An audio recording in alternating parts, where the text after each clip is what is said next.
It's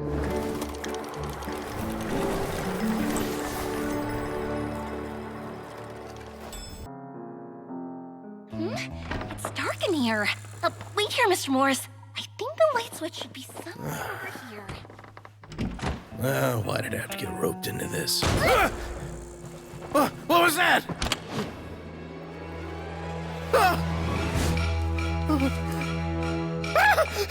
Who's there? Get me out! Get me out of here! Did you really think you'd get away, Morris?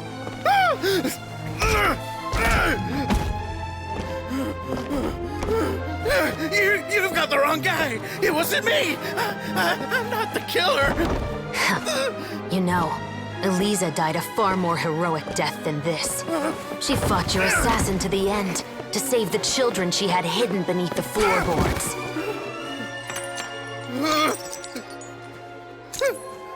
That is Eliza's pendant. The one with a photo of you two inside. The one you gave her. Ring any bells? It's a fake! It has to be! There's no way! No way your assassin didn't destroy it, you mean?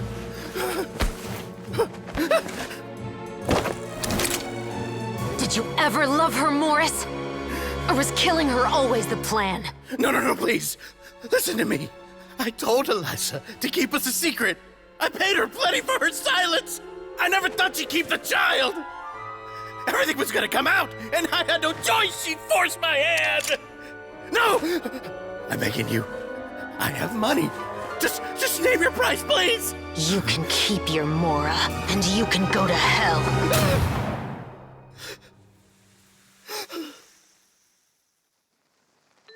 I'm Captain Shovraz of the Special Patrol. Morris, you're under arrest for Eliza's murder. Huh?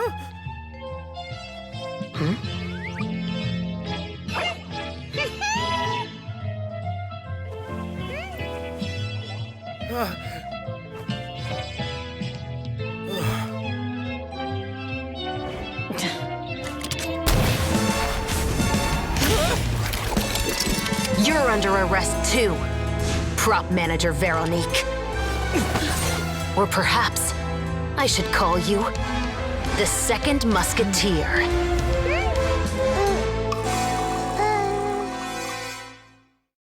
Wait, what's going on? This wasn't in the script. Drop the gun, Veronique. Why? Why would you keep me from exacting revenge on this heartless monster? Drop your weapon. This is my final warning.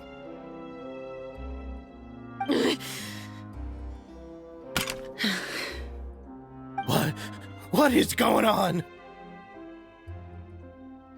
Do I have to spell it out for you, Morris? Everything that took place just now was staged to get you to confess the truth. But this last part is all improv, of course.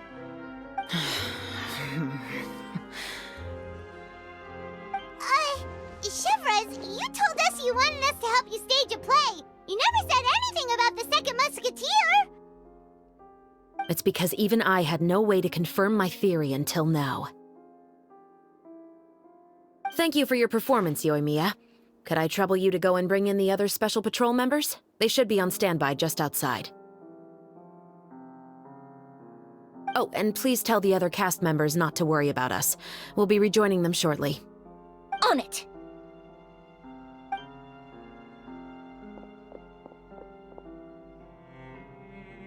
So what do you think, Morris?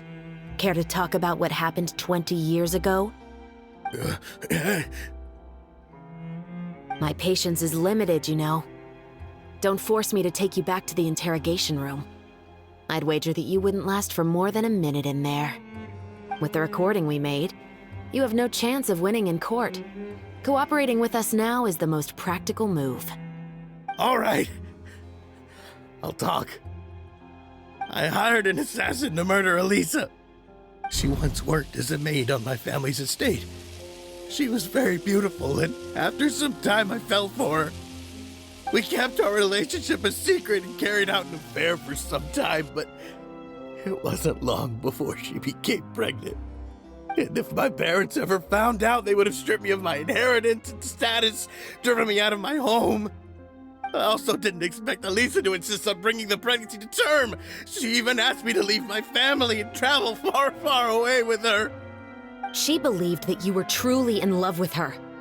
I didn't have a choice. I gave her a large sum of mora, told her to leave the family and to get rid of the baby. But then years later, she sent me a letter.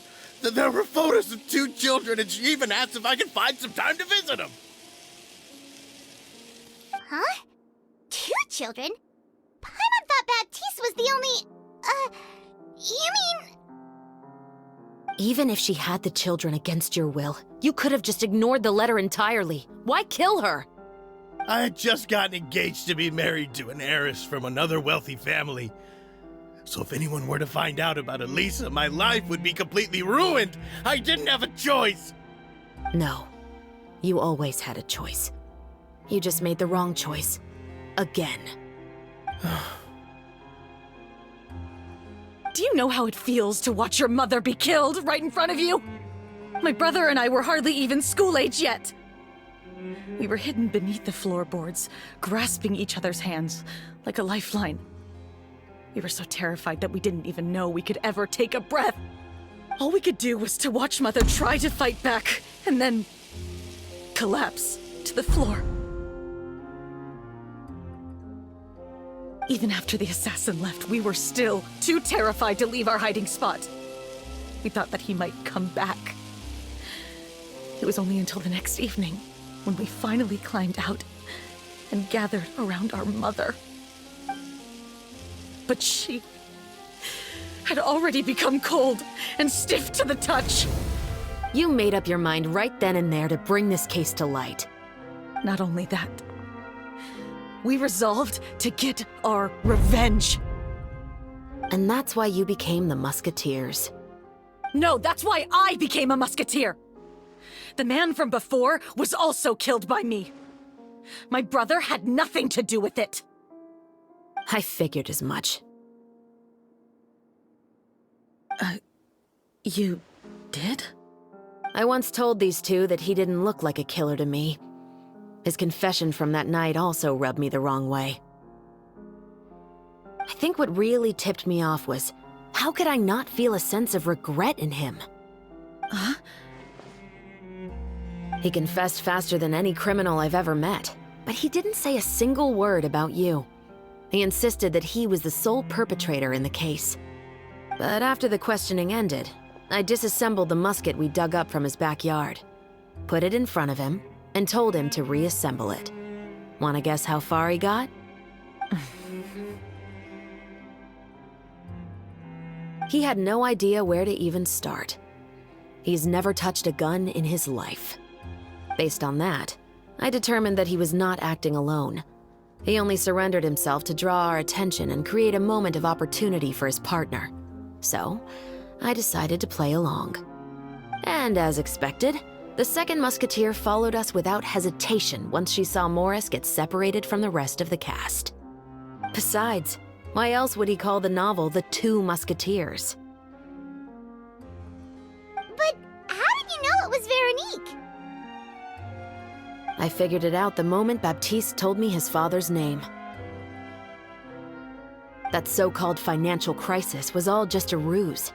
He just wanted to sign up as the investor and then leave the film without any source of funding.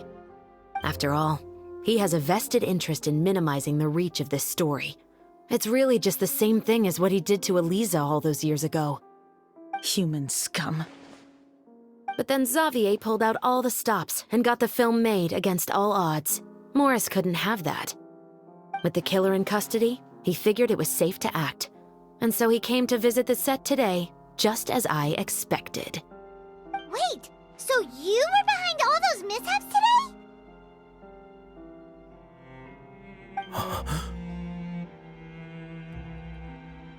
As for the identity of the second musketeer, I assumed they'd probably stay close to Morris and look for an opening.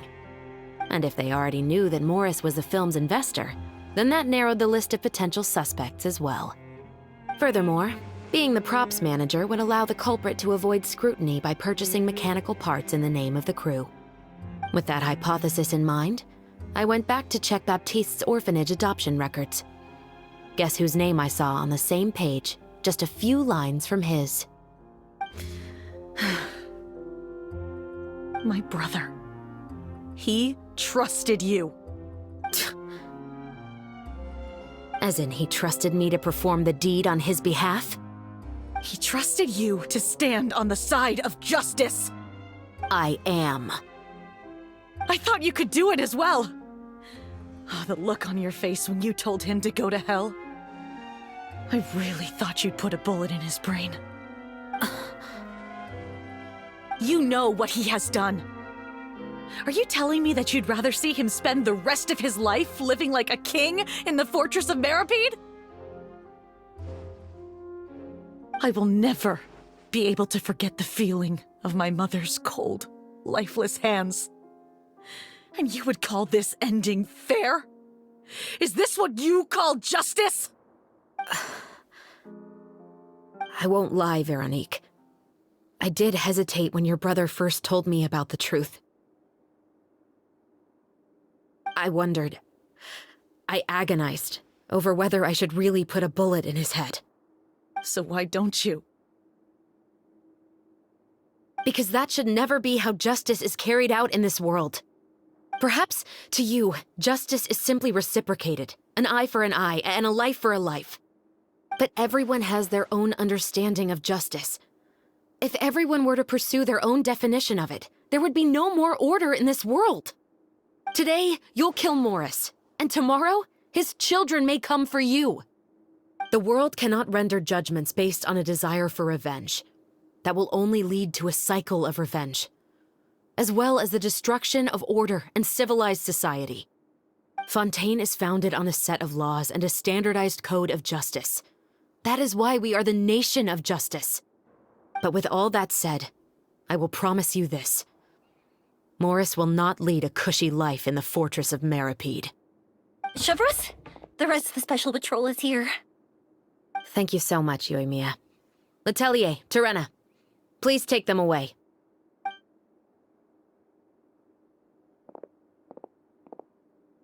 I still can't agree with your reasoning. I know. Justice has not been delivered. At least, not today.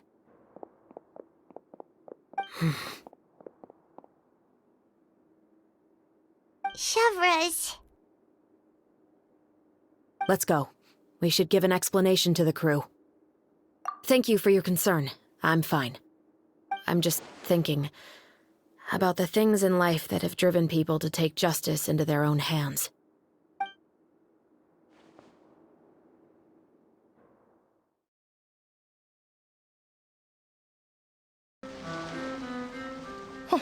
Who would have thought Morris would turn out to be...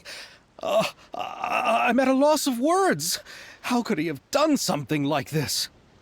I'm just glad that you're all safe and sound. Who knew that such a labyrinth of cases would be behind this story? Well, what should we do now? We have a finished film, of course, but should we still go ahead with the premiere? What do you mean? Shouldn't you be even more motivated to spread the word now that you've learned the truth? Chiori is right. I'd also like more people to see this story for themselves. But the real ending of the story seems to have deviated somewhat from the one in the script. Is that still acceptable to you, Miss Chevreuse?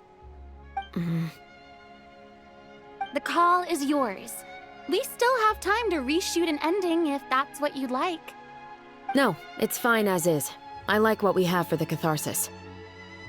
Romanticism is what gives works of art their appeal. Fiction is able to explore means of restitution that could never work in real life. Just like the real world, the world of stories also has its own set of rules and justice. These different possibilities are what initially drew me to reading in the first place. Sounds good to me. I support your decision. What about Veronique? Will she be okay? She will soon face her judgment alongside her brother and Morris. If I had to guess, they'll probably all be sent to the fortress of Meripede. I'll make sure to give Risley a heads up about it. Oh, you mean that kind of heads up? Exactly. All right, then the matter's settled. Now that everything's been taken care of, there's no reason for us to keep looking all gloomy and grumpy. Let's get back to the feast and enjoy each other's company. We'll be starting the post-production process tomorrow. You should join us, Chevres. You missed the first few hours of the party, didn't you? All right. Count me in. Then I'll wait for you over there. There's still some good news that I'd like to share with Chevres. Traveler, Paimon, could you wait for me by the sea after the party ends? I'd like to go on a brief walk with the two of you. Thank you very much.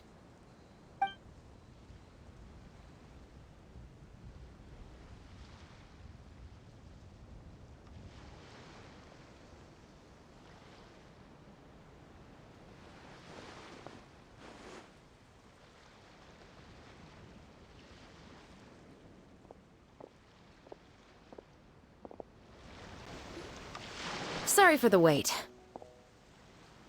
Oh, we weren't waiting long at all.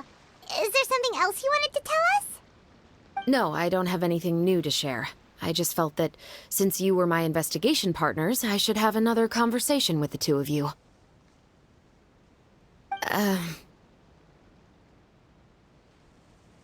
Traveler, how would you have responded to Baptiste's request if you were in my shoes? Is that so? Well, thanks for sharing. When I was young, my father often took me here to swim. We'd come rain or shine, even when it was freezing cold. He told me that swimming was the best activity to train one's strength of will. You could never give up before reaching the shore, especially when the water was cold. Oh? Why's that? Because the moment you give up would be the moment you die. At that point, I still hadn't received my vision. One winter, the chilly wind felt almost like knives on my skin, and the seawater was so frigid that it numbed my toes the moment I stepped in. I cried and begged my father to spare me from having to swim across, but he wouldn't listen. He used to be a member of the Special Patrol as well. You could say it was his way of educating his children. That sounds awful. When he saw that I wouldn't stop crying, he just picked me up and tossed me into the icy water. The bone-chilling cold took away my senses. I couldn't feel anything but fear and rage. I waited for my father to save me, but one look and I knew he'd already started swimming for the opposite shore. I realized that if I were to give up, I really would die right then and there. I used all of my strength to try and catch up to my father. Those few minutes felt longer than my whole life up until that point. I did, however, make it to the other side. I've never felt afraid about anything in my life after that, nor have I ever cried again. That way of teaching would have never worked on Paimon. Yeah, I don't think that was the right method for anyone. It's just that, working now as I am in the pursuit of justice, I still sometimes feel like I've been tossed into that winter sea all over again. The anger and the helplessness. Chevres. But the worse I feel, the more I know to never give up. The alternative would be to forever lose myself among the waves. Anyway, how about a race? Neither of us will drown, but we can still see who swims faster. You guys go ahead! Paimon will grab the clapperboard to mark the start of the race. Whoa, that felt good. You were so fast in the water, Chevres! You were swimming even faster than Paimon can fly! So, about the Special Patrol, did you join because of your dad? Partly, but I'd say I was more inspired by the heroes I read about in stories growing up. Oh, so it's due to your love of stories. Of course, it was only after I joined the Special Patrol that I learned that truth is often stranger than fiction. Come on, let's walk a bit more.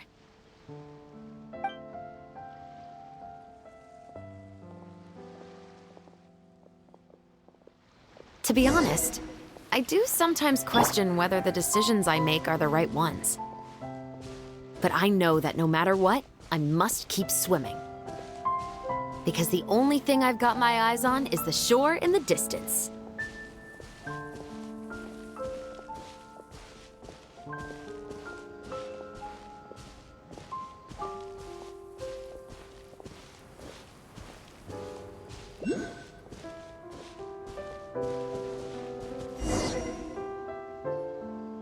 Thank you for coming on this walk with me. I feel a lot better after getting all that off my chest. Huh. We're nearly back at Baptiste's house. Huh, you're right. I didn't realize we were so close. He really did plant a lot of flowers. It's just like how he described it in the story. Huh? Wait. Paimon, Traveler, look! The rainbow roses in the garden. They're in full bloom now.